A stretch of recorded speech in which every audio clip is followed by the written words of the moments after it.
Hey guys, welcome to Boxing Squared for boxing news and views from around the internet. If this past week has confirmed anything for me, it's that the heavyweight champions, they need each other. Yes, all of them. Now, I know that's probably just triggered a few excitable super hardcore fans who are no doubt probably yelling at their screen saying, no they don't, because of reason 1, 2 or 3. But let's just work through this. Just think about the past week. We've had Deontay Wilder launching into Anthony Joshua over Joshua's comments he might hold off fighting the WBC champ until he decides he wants to. Then we've had Wilder take aim at WBO champ Joseph Parker about how a champion should behave and act. Then Joshua fires back at Wilder saying he will ram his fist down Wilder's throat. Wilder hits back again, then AJ's promoter Eddie Hearn enters the fray, taking a general swipe at Wilder and Parker, forcing Joseph Parker's promoter to run down Hearn and Joshua's record. It's really been quite a week or 10 days or so. I mean, I haven't really sort of seen this sort of stuff before. I mean, sometimes you get a lot of this sort of banter between the guys who are on the way up, but rarely from the champions or their representatives, especially when it's sort of been this triangle sort of thing that's been going on. And especially when two of these fighters have fights coming up in the next couple of weeks. They've got mandatories to take care of. So hand in hand with the banter has been the trash talk from the respective fan bases. Fan bases have swung into action to pillar the other fighters and argue against them, or at the very least downplay their achievements. There were some common themes coming through in the 4 or so videos that I did that mixed and matched the champions in the past week. So what I'm going to do is run through a cross-section of comments that were left and the themes from the respective fan bases, which covers off how they feel about their guy and the other champions. And then I'll give a few follow-up thoughts on why these guys need each other, and I think it'll become clear from some of the comments. I mean, this is going to be a little bit bumpy, so buckle in. Let's start with Deontay Wilder fans. They are adamant Wilder is the kingpin of the division, the A side, who's not getting his due respect, his due credit. They believe he beats Joshua and Parker easy with that big right hand, especially AJ, who they deem chinny and suspect. So they were very vocal when Anthony Joshua came out and said that he may not fight Wilder for a couple of years, saying that he was scared of Wilder. He doesn't want that work and everyone is ducking Wilder. Not just Joshua, everyone, including Joseph Parker, who Wilder fans agreed is not acting like a champion should, and he is the weakest of the 3.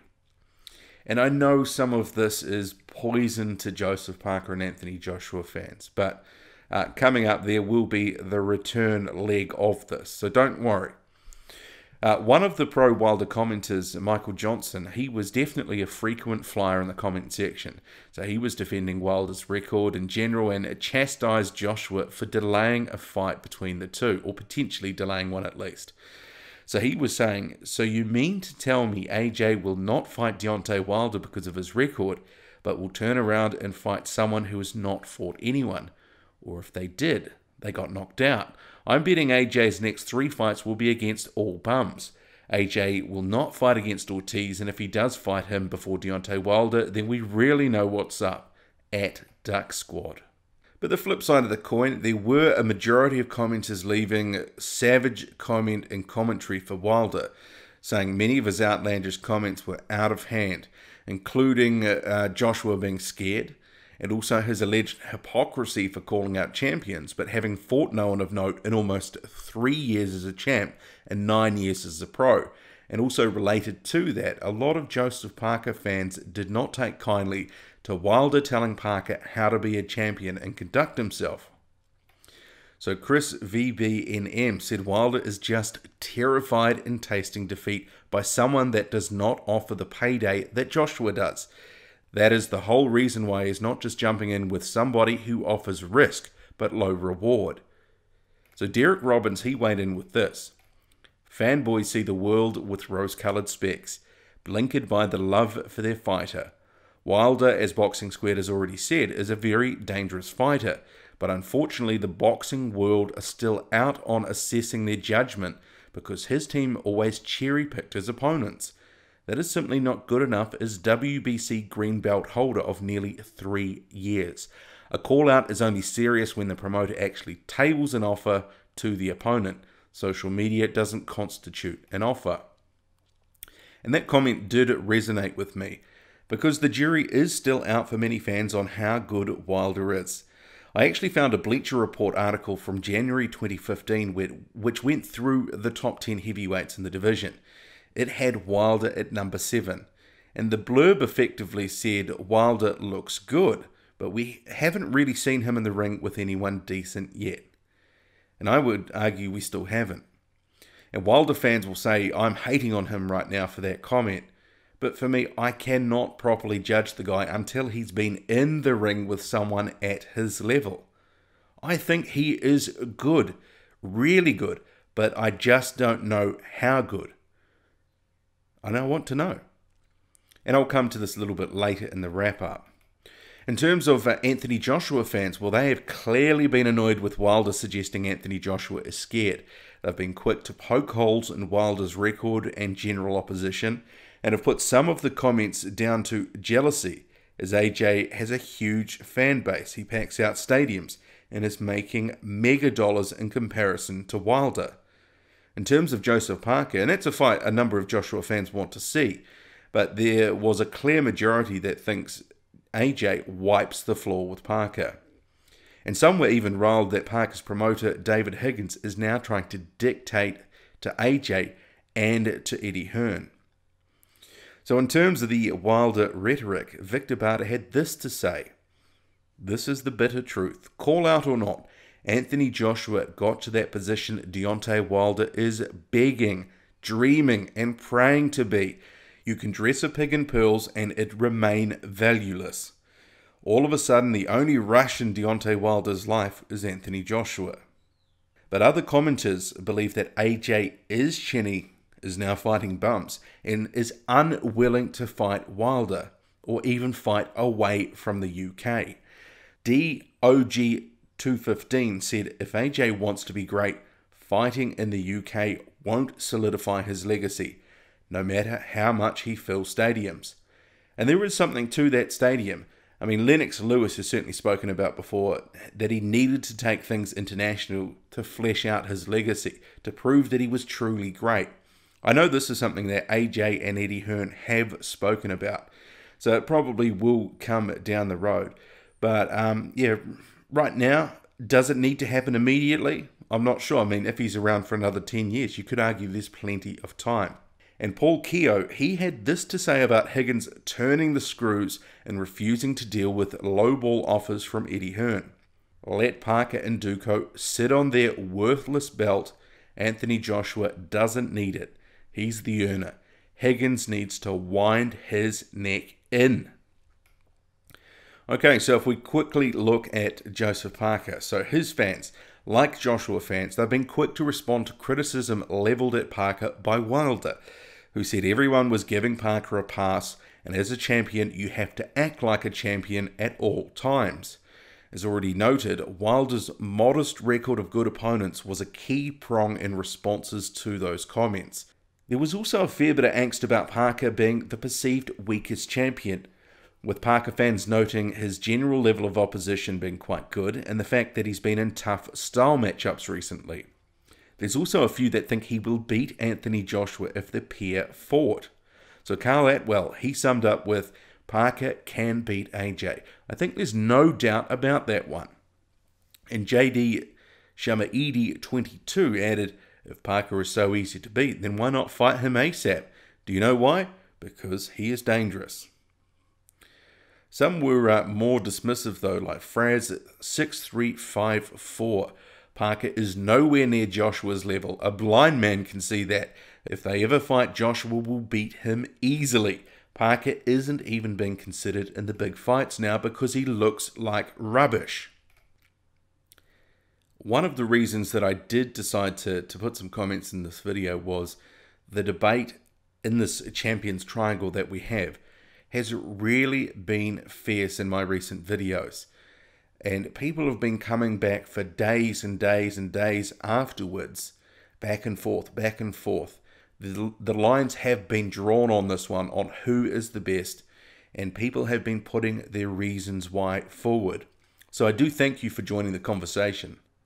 One thing that was asked of me that people thought that maybe I could have got more into in previous videos was the champions' records. And it was more in terms of the manner of the wins. And that's something I certainly could do.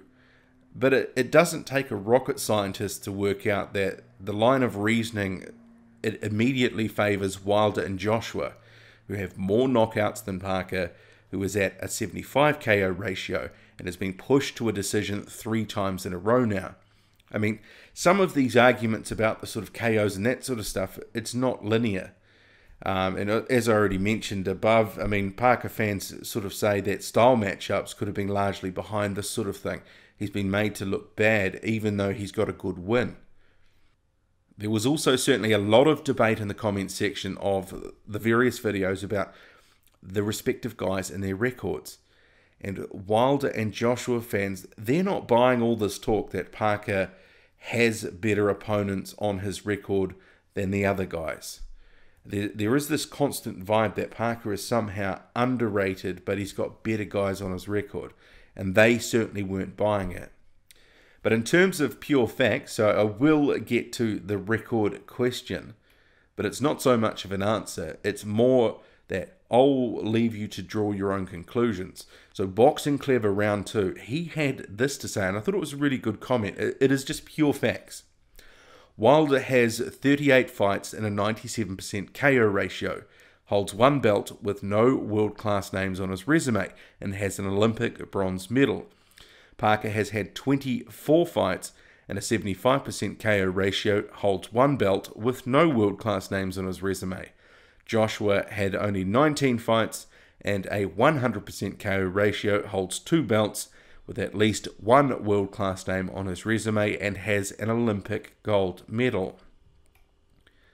So you can even see that, looking at those bare facts, that 2 boxing fans could derive something completely different from it. My view, we need to have more data. The more data points that we have, it's going to help us either alter our perceptions or it will reinforce them. For me, the arguments that fans have been making for Wilder, Parker or Joshua are mostly valid to a degree.